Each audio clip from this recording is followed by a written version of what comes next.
Deputy commissioner केच major retired Bashir Ahmad बड़िच ने तुर्बत में सहाफ़ियों को ब्रीफिंग देते हुए कहा कि केच में सियासी सरगर्मियों पर किसी किस्म की कोई पाबंदी नहीं है। अलबत्ता हक दो तहरीक ने तशद्दुद की राह अपनाई थी। एक पुलिस एहलकार को एहतजाज के दौरान शहीद किया था, जिसके सबब एडमिनिस्ट्रेशन ने जराइम की रोकथाम के लिए जराइम पेशा अफराद के खिलाफ क्रैक डाउन किया।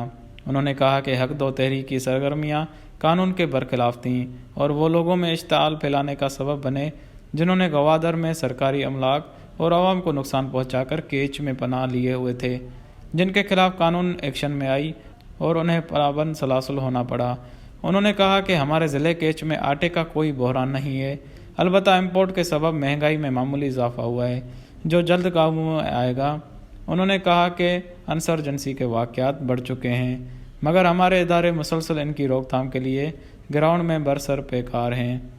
मैं केच के मोअज़्ज़िज़ वालिदीन से कहता हूँ कि वो अपने बच्चों पर कड़ी नज़र रखें और मुस्बत सरगर्मियों की तरफ उन्हें राग़िब करें ताकि वो जराइम पेश अनासर के हाथों ना लगें।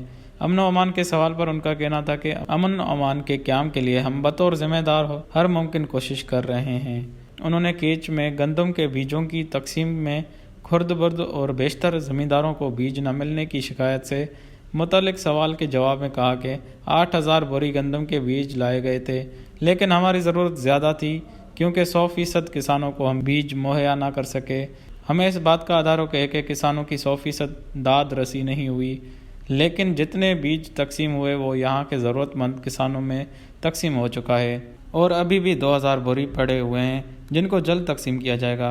इस मौके पर assistant commissioner Turbat Bahram Salim, ADC केच अकील करीम भी मौजूद थे। वश न्यूज़ केच।